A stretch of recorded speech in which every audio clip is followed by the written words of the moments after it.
안녕하세요 여러분, 류입니다.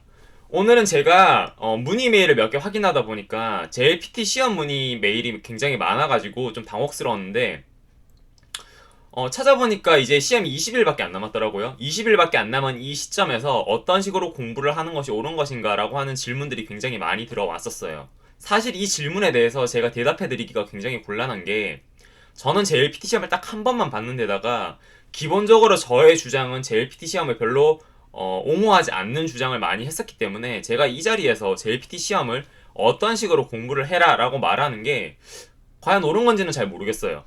그렇지만은 상황과 여건이 굉장히 다름에도 불구하고 공부를 하는 방식에 관해서는 어느 정도 상통하는 부분이 있을 거라고 생각을 했기 때문에 제가 한 달 만에 JLPT 1급 시험을 합격했었던 방법을 여러분들께 알려드리려고 해요.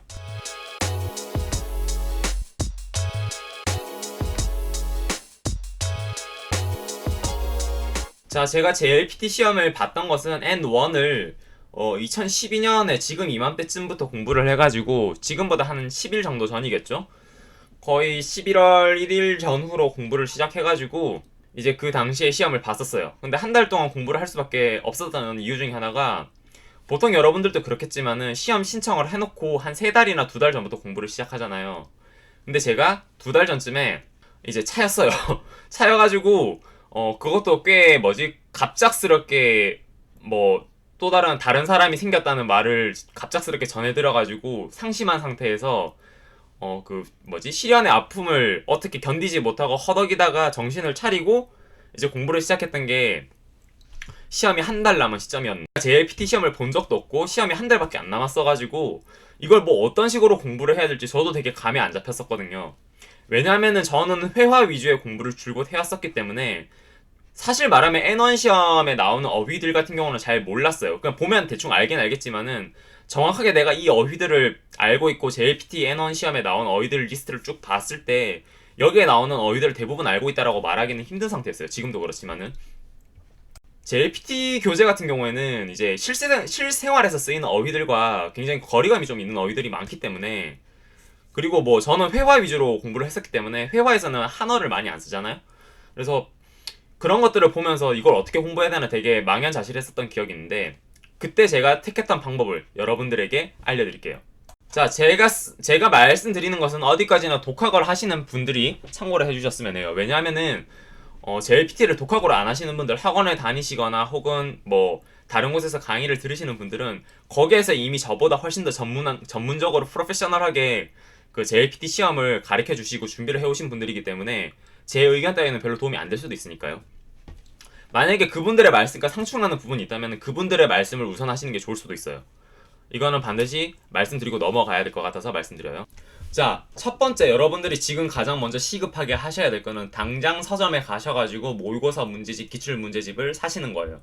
왜냐하면은 여러분들이 지금 본인의 레벨이 정확히 어느 위치인지 아셔야 돼요. 제가 말하는 레벨이 어느 위치인지 아셔야 된다고 하는 것은 무엇이냐? 바로 여러분들이 꽈락이 될 건지 아닐 건지를 파악하셔야 된다는 거예요. 모의고사나 기출문제를 한번 1회에서 3회 정도를 풀어보시고요. 어떤 특정 파트에서 여러분들이 봤을 때 과락이 일어날 것 같은 점수를 받았다라고 하시면은 20일 중에 적어도 10일간은 여러분들이 그 과락받는 파트에 대한 공부를 하셔야 돼요. 최소한 과락은 면해야지 나머지 방법들로 여러분들이 뭔가를 할 수 있을 거기 때문이에요. 그러니까 여러분들이 만약에 어휘 파트에 과락을 받았는데 그 파트를 공부를 한다고 생각을 하면은 20일 중에 10일은 내가 일본어를 공부하는 시간의 약 70%는 어휘 파트에 집중한다라는 방식으로 공부를 하셔야 돼요. 여러분들이 과락을 면하지 않으면요, 아무리 다른 파트에서 점수를 잘 받아도 의미가 없습니다. 그러니까 먼저 본인이 어느 파트가 가장 취약한지, 과락이 될 건지 아닌지부터 파악을 하세요. 자, 이제 여러분들이 어느 정도 과락을 면할 거라는 그 전제를 가지고, 어느 파트에서도 과락은 없을 거라는 전제를 가지고 제가 말씀을 드리겠습니다. 여러분들이 가장 먼저 하셔야 될 것은요, 확률론적으로 접근을 하시는 것이 무슨 의미냐? 시험이 20일 남은 이 시점에 여러분들 가장 많은 케이스가 뭔가 하면은 내가 불안한 파트를 열심히 공부하시는 분들이 가장 많아요. 어느 파트냐? 한자 어휘랑 명사 파트를 공부하시는 분들이 가장 많습니다. 근데 여러분, 이게 가장 미련한 짓이라고 저는 생각을 해요. 왜냐하면은 명사 파트와 한자 어휘 파트는요, 어휘집을 봐도 전체 볼륨이 가장 두꺼운 곳이에요. 다시 말하면은 경우의 수가 가장 많아요. 모집단의 경우의 수가 가장 많은데 그렇게 많은 어휘들 속에서 명사랑 한자 어휘 속에서 내가 이 명사랑 한자 어휘를 정확하게 읽는 법, 의미를 정확하게 알아야지만이 내가 문제를 풀 수 있고 그걸 모르면 문제를 틀릴 만한 문제의 양은 가장 적어요. 즉 다시 말하면은 가장 이거를 모르면은 틀릴 만한 문제의 수가 가장 적은데 또 그런 문제들의 경우에는 배점이 가장 낮은 경우가 많아요. 많은 사람들이 다 틀려버릴 거기 때문에. 그러면은 내가 20일 남은 이 시점에서 들이는 시간과 노력 대비해서 얻을 수 있는 메리트는 굉장히 적어지겠죠. 자, 그러면 여러분들은 어휘를 공부할 때 뭘 공부해야 되냐? 바로 동사, 형용사, 형용동사, 부사 이 네 가지예요. 이 왜 이 네 가지가 중요한가 하면은요. 첫 번째, 가지수가 적어요. 이거 네 개 다 합쳐봐야 한 300개 안 될 거예요. 300개도 안 돼요. 여러분들이 알고 있는 것들 제쳐놓고 시작하면 한 100개, 200개밖에 안 될 거예요. 그 100개, 200개도 안 되는 어휘들이 여러분들이 문장을 해석할 때마다 반드시 나오고요. 여러분들이 문장을 완벽하게 이해하기 위해서 반드시 필요하며 여러분들이 이미 알고 있다고 생각하고 있는 동사나 형용사 어휘들도 여러분들이 생각지도 못한 생뚱맞은 그 의미로 쓰일 때도 많아요. 그것을 여러분들이 정확하게 캐치를 하고 있어요. 그럼 어떻게 공부를 하면 되느냐? 어휘 하나당 예문을 하나를 반드시 보셔야 됩니다. 어휘 하나당 가지고 있는 의미가 있을 거예요. 그 의미당 예문 하나 정도를 반드시 외울 필요까지는 없어요. 하지만 내 눈에 익고 내가 봤을 때 그 예문이 대충대충 떠오를 정도로 여러분들이 보셔야 됩니다. 그래야지 여러분들이 그 시험장에 들어가서 문장을 딱 만났는데 문장을 봤을 때 여러분들이 당황하지 않아요. 명사를 모르는 건 당황해도 어느 정도 넘어갈 수 있어요. 근데 동사랑 형용사랑 형용동사를 모른다. 그리고 부사의 쓰임을 정확하게 모른다. 여러분들 100% 망합니다. 그런 문제들이 생각보다 많아요. 군데군데 들어가 있어요. 그러니까 먼저 동사, 형용사, 형용동사, 부사 얘네들부터 여러분들이 어느 정도 파악을 한다는 느낌으로 공부에 들어가셔야 돼요. 확률론적으로 봐도 얘네들을 모르면 안 되는 문제가 독해 파트에도 나오고 문법 파트에도 나오고 어휘 파트에도 나오고 청해 파트에도 나와요. 그런데 굳이 여러분들이 지금 명사를 열심히 공부를 할 필요가 없다는 거예요. 솔직히 시험 20일 남은 이 시점에서 명사 파트 봐가지고 꽈락 맞을 상황이면은 여러분들 공부 제대로 안 돼 있는 거예요. 그냥 이거는 뭐 어떻게 해드릴 수가 없는 부분이기도 하고요. 자, 두 번째 포인트는 뭔가 하면은 이 부분이 가장 중요하다고 생각하는데 여러분들 급수별로 나오는 문형들이 있을 거예요. 뭐 문법 파트라고 하죠. 문형이 있을 건데 그 문형들이 다 합쳐봐야 N2가 다 합쳐봐야 200개 조금 넘나? 그럴 거고 N1이 다 합쳐봐야 150개가 안 되는 걸로 알고 있어요. 근데 N2 200개 같은 경우는 그냥 여러분들이 보면 아는 것들이 거의 절반이에요. 거의 절반이고 특수하거나 조금 여러분들이 의미를 외우거나 문장 속에서 어떤 인과관계를 가진 상태에서 들어가는지 어떤 식으로 자주 쓰는지 좀 파악해둘 필요가 있는 것들을 축출해내면은 한 100개 정도씩밖에 안 될 거예요. 사실은 여러분들이 쭉 보면 그건 아실 거예요. 요거 좀 특수하거나 하는 것들 걔네들을 완벽하게 여러분들이 문장 예문을 완벽하게 외워버리시는 게 가장 중요해요. 왜 이 부분이 중요하냐? 첫 번째, 확률적으로 봤을 때 100개에서 150개가 안 되는 것 중에서 문제가 반드시 3문제 이상은 나와요. 이게 얼마나 높은 확률로 여러분들이 문제를 맞출 수 있는지를 자명한 일이죠. 두 번째, 독해에도 문법이 들어가고요. 여러분들이 어휘를 할 때도 문법이 들어가요. 그리고 마지막으로 문법에 딸려있는 문장을 한 개를 여러분들이 완벽하게 숙지를 하고 있잖아요. 그 문장 안에 들어가 있는 어휘는 여러분들의 해당 등급의 어휘들로 구성이 되어 있어요. 다시 말하면은 내가 문법을 익히기 위해서 문장을 익혔다고 하더라도 그 문장을 자주 보는 사이에 여러분들이 문장 하나당 동사나 형용사, 형용동사 셋 중에 하나 그리고 명사는 한두 개 정도 이상 반드시 외우게 된다는 거예요. 이게 효율적으로 봤을 때 얼마나 높은 건지 여러분들이 파악을 하셔야 됩니다. 세 번째, 여러분들 모의고사 무조건 많이 푸세요. 무조건 많이 푸시는데 그냥 많이 풀고 넘어가시는 게 아니라 이틀에 한 번씩 모의고사를 풀고 하루는 모의고사를 풀고 하루는 모의고사를 분석하는 날이 되어야 돼요. 무조건.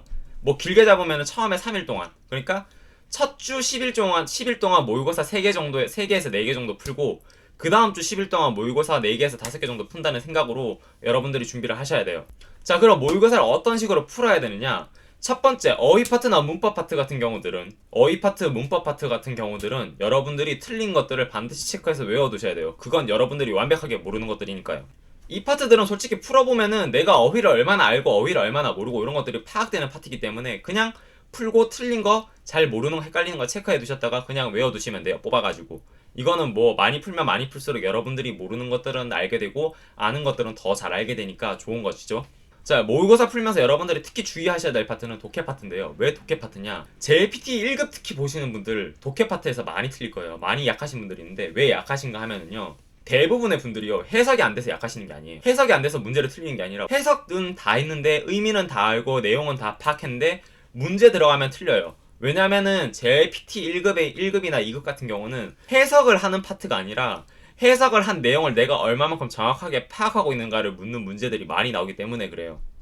그러면은 여러분들이 독해 파트를 어떤 식으로 풀어야 되느냐?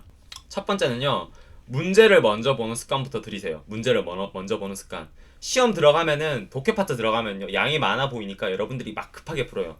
그렇게 풀려고 하지 말고 모의고사를 할 때부터 일단 먼저 풀기 전에 마음을 가다듬는 연습을 하세요. 긴장 상태를 낮추고 심호흡을 하면서 한 10초라도 좋으니까 눈 감고 잠시 스스로를 다스리는 연습을 한 다음에 시험에 들어가는 연습을 하시고요. 그 다음에 문제를 한번 쭉 훑어보시고 독해로 넘어가세요. 문제를 쭉 훑어보신 다음에 독해로 넘어가야 되는 이유는 문제 가지수가 보시면 한 4개에서 5개 될 건데 여기에서 전체적인 흐름을 파악하는 문제가 몇 개 정도 되고 부분적인 구체적인 사항을 파악해야 되는 문제가 몇 개 정도 되는지를 여러분들이 보셔야 돼요. 그러니까 그 문제들을 먼저 보시는 연습을 하셔야 되고, 두 번째는 이거는 이제 문제를 푸시면서 하시는 건데 문제를 한번 다 보시고 문장을 들어갔을 때 여러분들이 문제를 싹 훑었을 때 대충이나마 여러분들이 이 문장을 읽으면서 파악해야 될 것들을 옆에 적어 놓으세요. 주장이면 주장, 혹은 뭐 화자가 말한 사항이면 화자가 말한 사항, 이런 것들을 옆에 이렇게 작게 적어 놓으세요. 주장, 화자가 말한 사항 이런 거를 적어 놓고 독해에 들어가세요. 들어가셔가지고 독해를 쭉 해 나가시면서 내가 체크해 놓은 부분들은 좀 더 집중적으로 보시는 연습을 하시되 독해를 하는 문장 내에서 내가 독해가 안 되는 부분이 있을 거예요. 잘 안 되거나 내가 의미를 잘 모르겠다는 부분이 있으면은 그 부분들은 체크를 해두세요. 나중에 그 문장을 보고 내가 왜 해석이 안 되는지를 파악해야 되니까. 그리고 전체를 해석을 했을 때 전체를 쭉 해석하고 나서 나 문장을 완벽하게 해석했던 것 같아 라고 생각되면은 밑에 자그마하게 내가 문장 전체를 어느 정도 몇 퍼센트 정도 해석이 완벽하게 됐는지를 자그마하게 표시를 해두세요. 문장을 해석한 순간. 지금은 모의고사니까요. 왜 이게 중요한가 하면은요, 여러분들이 문장을 100% 해석을 했음에도 불구하고 문제가 틀렸으면은 그거는 여러분들이 문제 해석 능력이 별로 없는 거예요. 내가 언어적인 느낌, 그러니까 수능 모의고사를 보는 느낌의 그런 언어 영역적인 재능이 없는 것이기 때문에 그 부분을 좀 더 생각을 하셔야 될 거고, 해석이 잘 안 돼서 문제가 틀린 경우는 내가 해석이 진짜 잘 안 돼서 문제를 틀렸을 가능성이 커요. 혹은 둘 다의 가능성도 있지만은, 그럴 경우에는 독해를 좀 더 정확하게 하는 연습을 하는 게 필요하겠죠. 그리고 모의고사가 3회에서 5회 정도 풀고 4회에서 6회 정도 풀고 이런 식으로 넘어가기 시작하면요, 모의고사 풀었던 양이 쌓이기 시작하고 독해 파트를 한꺼번에 보시잖아요. 여러분들이 어떤 부분이 약한지를 알 수 있어요. 여러분들이 봤을 때 물론 다 약할 수도 있어요. 다 약할 수도 있는데 상대적으로 약한 부분이란 게 있잖아요. 상대적으로 내가 해석이 되는 것이 약한 것인지, 해석이 잘 안 돼서 문제를 틀리는지, 아니면은 문제에 대한 이해도가 부족해서 문제를 틀리는 건지를 잘 알 수 있어요. 근데 문제에 대한 이해도가 틀린 경우에는 어쩌겠어요. 여러분들이 논리적으로 좀 더 접근을 할 수 있는 방법들을 한번 생각을 해봐야겠죠. 주장을 파악하는 방법, 아니면은 구체적인 사항을 묻는데 이게 어떤 식으로 돼 있는 건지를 파악하는 방법, 이게 중요하거든요. 자, 그 부분들을 다 파악해서 문제를 푸시고 모의고사를 풀잖아요. 마지막으로 여러분들이 하셔야 될 거는 오답 노트를 작성하는 거예요. 작성하는 건데 오답 노트 작성하라고 하면은 막 문제 오려가지고 붙이고 있는데 그러지 마시고, 어플 있을 거예요. 핸드폰 어플 있잖아요. 핸드폰 어플 보시면은 요새 보면은 저는 주로 사용하는 게 클리어 스캐너라고 하는 어플을 사용하는데, 스캐너처럼 사진 찍어가지고 해당 영역만 컬러로 할 수도 있고 아니면 흑백으로 사진을 찍을 수도 있고 사진을 딱 찍어서 보관할 수 있는 어플이 있을 거예요. 그 어플로 여러분들의 오답 카드를 만들어 가시는 게 중요해요. 모의고사를 풀고 나가지고 오답 카드를 만들어 나가시되 두 개로 나누어서 만들어 두세요. 두 개로 나누어서. 두 개는 뭔가, 하나는 헷갈리는 문제들, 헷갈렸는데 틀린 문제들과 내가 완벽하게 몰라서 틀린 문제들 두 개로 나누어가지고 폴더로 나누어서 저장을 해두세요. 얘네들을 계속 보셔야 됩니다. 모의고사를 한 번 풀고 이 문제를 보고 모의고사를 두 번 푼 다음에 전에 틀렸던 문제도 보고 지금 틀렸던 문제도 보고 하는 식으로 중첩식으로 여러분들이 학습을 계속 하셔야 돼요. 나머지 20일 동안. 왜냐면은 여러분들이 완벽하게 모르는 거는 완벽하게 습득을 해야 되고, 여러분들이 애매하게 모르는 거는 완벽하게 정립을 해야 되기 때문에, 이건 판명된 문제들이잖아요. 여러분들이 잘 모른다고 판명된 문제들. 얘네들을 잘 보시고 잘 파악하셔야 돼요. 여러분들 20일 전에 풀었던 문제들, 10일 전에 풀었던 문제들, 4일 전에 풀었던 문제들 시험 당일날 가면은 기억 안 나요. 공부 안 하면은 기억 안 납니다. 내가 풀었었는데 라는 기억만 하고 그 문제 내에서 나왔던 단어들, 그 문제의 형식, 문장 이런 거 잘 기억 안 나요. 그러니까 그것들을 확실하게 숙지할 수 있도록 항상 오답 노트를 핸드폰 어플로 만들어 둘 것. 이게 제가 말씀드리는 조언이에요. 자, 그리고 시간 분배. 시간 분배는 어떤 식으로 해야 되느냐?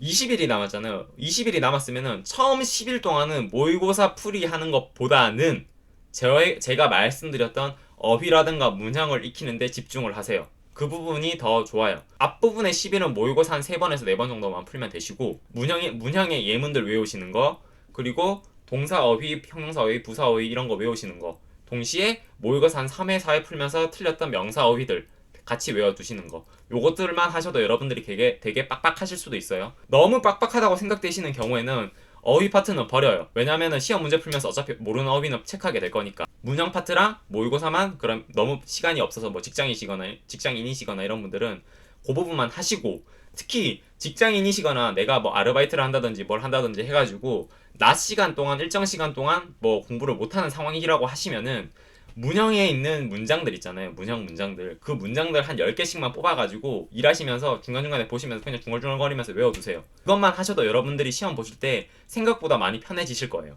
자, 그렇게 분별하시고 후반부 10일은요. 무조건 모의고사 위주로 보세요. 뭐 앞에 봤던 문형 표현 이런 거 볼 필요 없어요. 모의고사만 봐야 돼요. 모의고사만 보고 내가 만들어 놓은 오답 노트 같은 거 계속 보시고, 그리고 나서 시간이 남으면 그때 문형 표현이나 어휘를 보시는 거예요. 보시면 답답하신 분들이 내가 불안하다는 이유로 시험 시작하기 전까지 한자 보고 어휘 파트 보시는 분들이 있어요. 이거 아무런 의미가 없습니다, 여러분. 의미 없어요. 그렇게 해서 한 문제 더 맞고 둘 문제 더 맞고 하는 그 확률보다 여러분들이 틀린 문제 정확하게 보시고 여러분들이 문형 파트 정확하게 보시는 게 훨씬 더 문제 덜 틀릴 확률이 높아집니다. 그걸 아셔야 돼요. 자, 여기까지가 제가 드리는 조언인데 좀 길 수도 있어요. 왜냐하면은 지금 20일밖에 안 남은 이 시점에서 제가 급하게 영상을 만들어서 올려야 되기 때문에 오늘은 자막이나 뭐 그런 것도 없을 거예요. 그냥 빨리빨리 편집해서 여러분들한테 빨리빨리 전달 드릴 겁니다. 그러니까 제가 말씀드린 방법을 보시고 여러분들이 이 방법 괜찮은 것 같다라고 생각이 되시면 한번 해보시길 바래요. 실제로 저 같은 경우는 제가 지금 앞부분에도 올릴 거지만은 2012년에 지금 이 시점에 공부를 해가지고 JLPT N1 만점을 받았어요. 회화만 공부를 했었기 때문에 JLPT 언어 솔직히 지금도 모릅니다. 저 지금 제가 자주 보는 어휘집도 사실은 JLPT, JPT 어휘집이에요. 잘 몰라요. 저도 봐도 헷갈리는 것들이 많고. 그럼에도 불구하고 만점을 받을 수 있었던 이유는요. JLPT라고 하는 시험 자체가 다른 사람들도 많이 틀리는 문제는 제가 알기로는 배점이 적어지는 걸로 알고 있어요. 그러면은 조금 한두 개 틀려도 만점이 나와요. 반대로 말하면 여러분들이 생각보다 많이 틀려도 합격할 확률이 높아집니다. 일단 시험을 신청했으니까 합격은 하셔야 되잖아요. 그렇죠? 그러니까 제가 말씀드린 방법을 꼭 활용해 보시고요. 제가 다시 한번 정리를 해드리자면은 여러분들이 하셔야 될 거는 크게 5가지. 첫 번째는 어휘 파트에서 명사 파트, 한자 파트 버려라. 동사, 형용사, 부사 이 파트들 집중적으로 해라. 두 번째, 딴 거보다 문형 파트에 있는 문형 파트를 정확하게 해라. 예문을 철저하게 학습할 수 있도록 해라. 왜냐면은 그 예문 안에 동사, 형용사, 명사 같은 어휘들도 다 들어가 있는 데다가 시험 문제에 나오면 여러분들이 헷갈릴 가능성이 굉장히 크기 때문이다. 세 번째, 모의고사 반드시 사서 내가 괄학인지 아닌지를 파악하고 모의고사 문제를 명확하게 해석하고 풀 수 있도록 노력을 해야 된다. 그리고 모의고사를 그냥 푸는 게 아니라 풀고 나서 내가 어떤 식으로 틀렸는지 어느 부분이 약한지 명확하게 파악할 수 있도록 노력하고 시험에 대비를 해야 된다. 네 번째, 어플을 활용해서 오답노트를 반드시 만들어라. 그 오답노트를 활용해서 시험이 10일 남았을 때쯤에는 오답노트만으로도 공부를 해도 충분히 공부가 가능하도록 만들어야 된다. 다섯 번째, 시간 분배는 10일, 10일로 나눠가지고 처음 10일은 내가 부족한 부분, 즉 어휘라든가 문형 파트 같은 거를 완벽하게 외우려고 노력하고 나머지 10일 동안은 모의고사에 좀 더 치중해서 공부를 해야 된다 라고 하는 게 제 설명의 간추린 요약입니다. 마지막으로 직장인 분들이시거나 아니면 내가 일을 하고 계신 분들, 그런 분들, 내가 다른 일을 해가지고 시간을 내서 일본어 공부를 하기가 힘드시다고 생각되시는 분들은 핸드폰 어플에다가 아까 말씀드렸다시피 오답노트를 만들어서 틈틈이 보시거나 아니면은 문형 표현 그 예문들을 넣어가지고 틈틈이 보시거나 하시는 식으로 공부를 해 나가시는 게 좋을 거예요. 오늘은 여기까지입니다. 제가 JLPT를 전문적으로 가르치는 사람도 아니고 JLPT를 많이 본 사람도 아니에요. 하지만은 제가 봤을 때, 그리고 제가 시험을 쳤을 때 그 경험에 반추해가지고, 그리고 제가 일본어를 학습해왔던 경험에 반추를 해가지고 여러분들에게 알려드리는 방식입니다. 이 방식이 여러분들이 지금 하고 계시는 방식과 상충될 수도 있고 다른 JLPT 전문가 분들과 상충되는 의견일 수도 있어요. 그럴 경우에는 여러분들이 판단을 하셔가지고 어느 쪽을 따른 건지 판단을 하시면 돼요. 어떤 방법이 반드시 맞다라고 하는 거는 없습니다. 그럼에도 불구하고 제가 말씀드리는 이유는 독학을 하시는 분들에게 조금이나마 제가 도움이 되고자 하기 위해서입니다. 오늘은 여기까지입니다.